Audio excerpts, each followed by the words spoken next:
Hi plant people, good day and welcome back to our YouTube channel, Marjan's Garden. So for today's video ay magbibigay tayo ng update dito sa ating mga hanging succulents dito guys. Yan yung ating mga hanging planter. So binalik ko na po yung mga hanging planter natin dito sa gilid na to, sa edge ng ating greenhouse dahil uminit po ngayong araw. So umuulan-ulan, kumukulimlim ng konti pero umiinit-init po. So, kaya naman binalik ko na lang sila dyan para mainitan sila ng maayos. So, dun kasi banda guys sa dulo ay hindi sila masyadong mainitan. So, ngayon po ay bibigyan ko kayo ng update dito sa ating mga succulents na nasa ating hanging planter. So, ayan.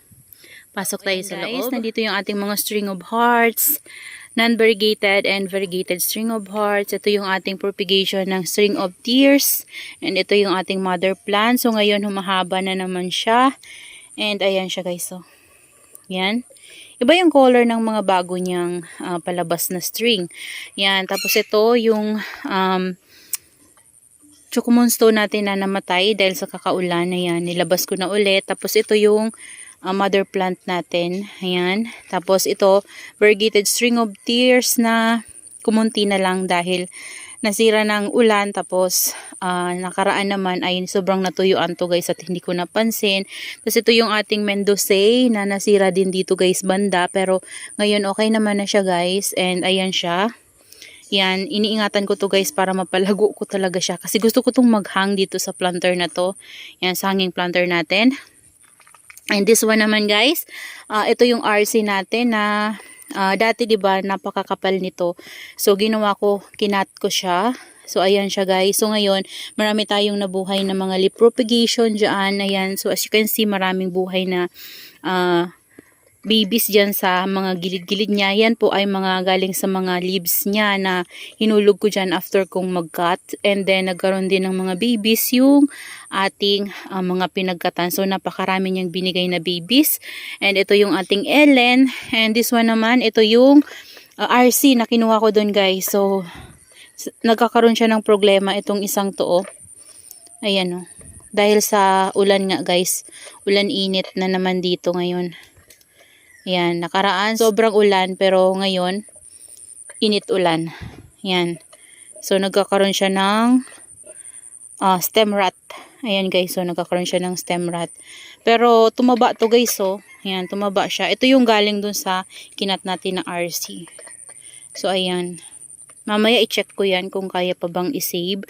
And ito yung ating marinade. Ayan. Yung pinapalago ko na marinade dito. Tapos, Chocomonstone. Yan. Si Chocomonstone ko guys, nagkakaroon ng ganyan, no. Yan, ito yung Ellen din guys. And Mendozae, Ellen.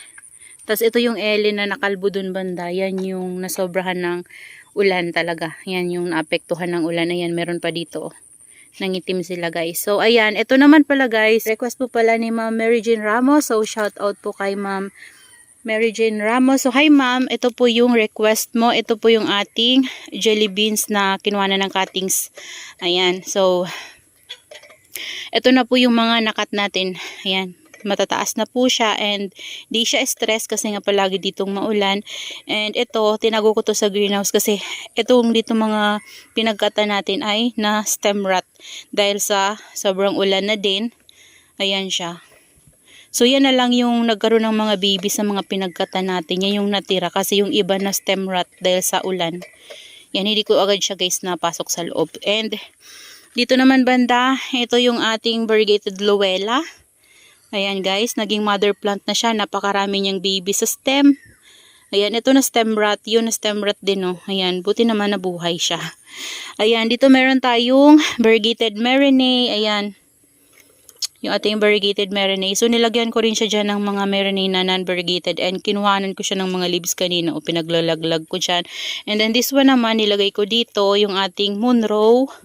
And yung ating Moonstone. And dito naman guys, yung ating Blue Opalina. Napakataas na niya. And kinukuhanan ko rin niya ng mga leaves para ma-propagate. Ayan siya. Pinupropa ko. So, mayroon na tayong medyo lumalaki na dyan na baby. So, ayan siya. And dito naman yung ating Berserk. Ayan yung ating Berserk guys. So, nagkakaroon siya ng drops. So, happy kasi nagkakaroon siya ng bukol-bukol guys. So, kaso lang, nagkakaroon pa rin siya ng white lining. So, ibig sabihin, nagkakaroon siya ng variegation. So, yan yung nakuha natin na berserk galing kay Ma'am Jen's CNS. So, ito naman, hindi ko alam yung ID nito, guys. Ayan siya. Nakalimutan ko yung ID nito. And marami siyang babies. So, lumalaki na rin yung mga babies niya sa ilalim. Ayan. And ito din, lumalaki na, guys. Ayan. So, hindi pa yan ganyan kalalaki, no? Dumating sa atin. So, ito naman yung ating Graptoberias 1. Ayan. So, matagal na to. Galing to kay Sir Mark.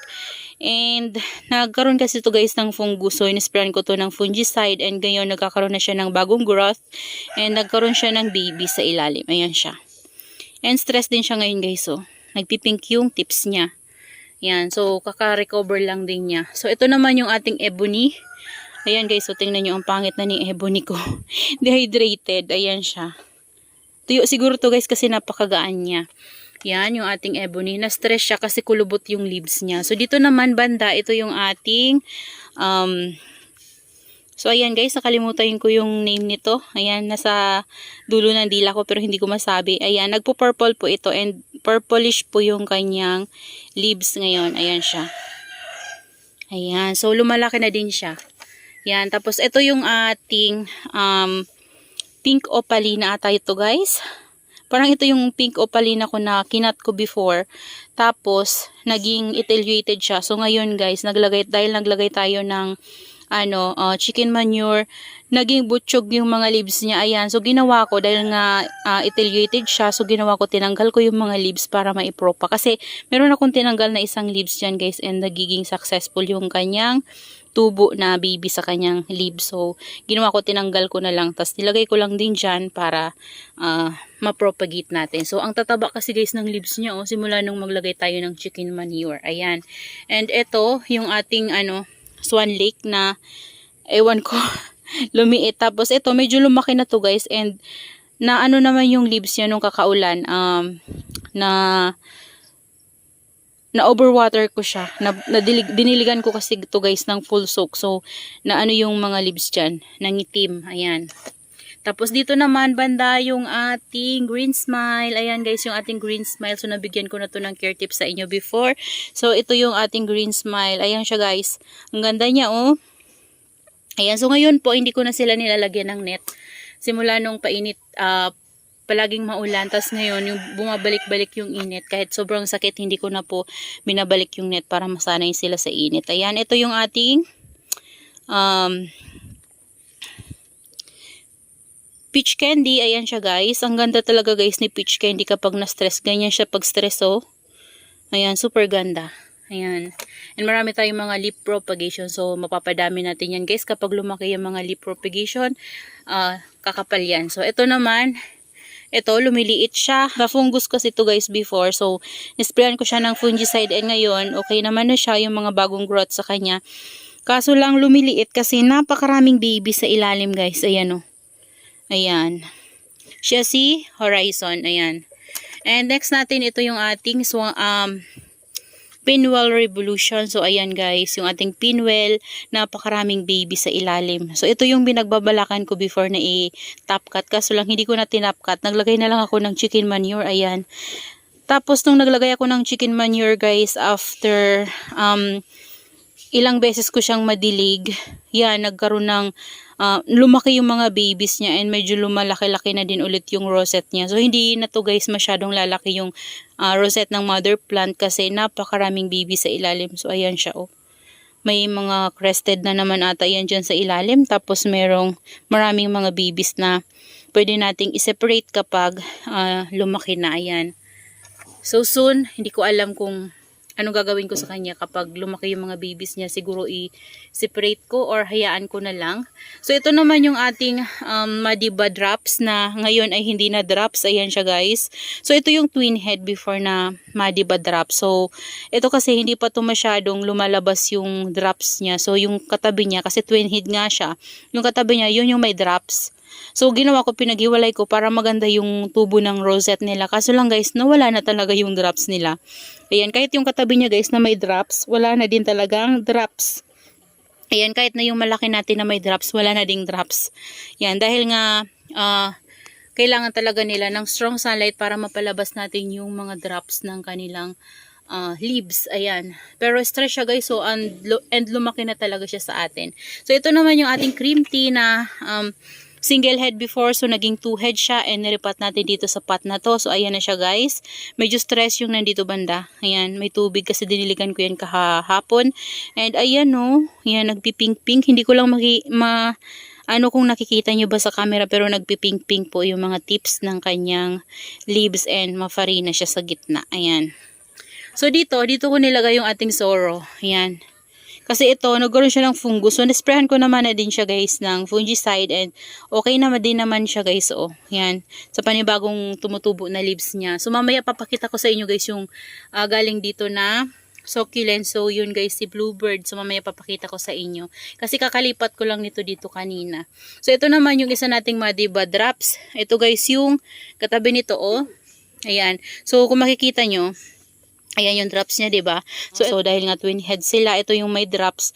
Pero ngayon, wala na yung drops niya. Ayan. Dito ko sila guys nilagay para mainitan sila simula morning hanggang hapon. Yan, para bumalik yung drops nila. So, nagbabaka sakali lang akong maibalik yung drops nila. So, ito naman yung ating Echeveria Blue Mist. Ayan guys, yung ating Blue Mist. So, pinagbabalakan ko tong ikat. Kaso lang, hindi ako nalulugaran kasi basa yan guys. So, yan. Kapag naisipan kong ikat basa siya, nadiligan ko na. So, nagkakaroon siya ng mga babies dyan, no? Yan, siguro hindi ko na lang ikakat kasi sayang din naman, guys. Yan, baka mamaya mamatay din, diba? So, ito, simula nung mabili ko to, ganito na talaga yung color niya. Hindi siya nagbabago. Pero, may nakita ko nito, guys, nagiging green siya. Ito kasi guys, napapabayaan ko dito. Minsan hindi ko siya madilig-diligan. Kaya ganyan siguro. Bihira ko yan, guys, madiligan. So, ito namang ating Lawi Hybrid. Ito ay galing kay Chanel's Garden. So, nakuha ko to guys dati. Napanalunan ko lang ito kay ma'am. So, ayan siya. Nagkakaroon na siya guys ng baby. Ayan o. Ito yung may flower stalk na karaan na dalawa. Pero, tinanggal ko na. Yan. At, mafarina din ito guys. Kasi Lawi Hybrid siya. So, hindi ko alam yung exact na ID niya. And dito banda, ito yung ating variegated Tito Bun. So, yung iba nating stem dyan ay namatay. Yan, so, namatay siya guys, na stem rot, and yung mga maliliit na yan yung nasave ko galing sa na stem rot. Pero itong ditong banda, okay naman siya. Ayan. And ang ganda niya guys, oh. And ang taba nila. Nilagyan ko din sila ng chicken manure. Ayan, so tumataba din. Ayan. So, yung iba natin guys ay nandito. Yan yung mga nilagay natin dito sa gilid. Yan si Solomon. Ito si Dark Blossom. Ito naman, si Cleopatra yan, guys. And ito, yung ating Crispate Beauty na merong, ayan, si Variegated Hawayuki. And Crispate Beauty din, guys. Ito yung isa nating Crispate Beauty.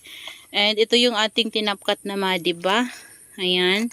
And yung ating Cupid. Ayan yung ating Cupid, guys. So, yan, tapos dito yung ating isang Solomon. Yan, ang ganda ni Solomon, stress. Tapos dito yung ating isang madiba. Yan, so dyan mayroon tayong madiba and yan o.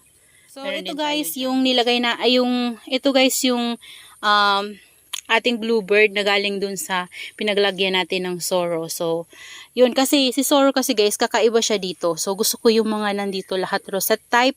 Yan, rosette type din naman si sorro guys. Kaso iba yung leaves niya, lumalaki talaga yun. So, gusto ko yung magkakamukha talaga sila. Ayan. So, ito yung ating bluebird. Ayan siya. So, diniligan ko din to kagabi. Kasi, sobrang na niyang tuyo. Ayan siya. Oh. Tuyuan yung mga leaves niya sa ilalim kasi sobrang tuyo na niya. So, yan yung ating bluebird na nakuha kay Ma'am Maylis. Ayan. So, yan na guys yung ating mga succulents dito sa ating hanging planter. So, ayan sila dito. Kapag dito sila guys sa side na to. Ayan. So, maganda talaga kapag nandito yung mga hanging planter na to nasa edge. Ayan, maganda sila tingnan. And then, puro white. Ayan. So, sa ngayon, yan yung ayos nila guys. Ayan. So, that's all for today's video guys, and I hope you enjoy watching and see you on my next vlog. Happy gardening everyone. Bye-bye!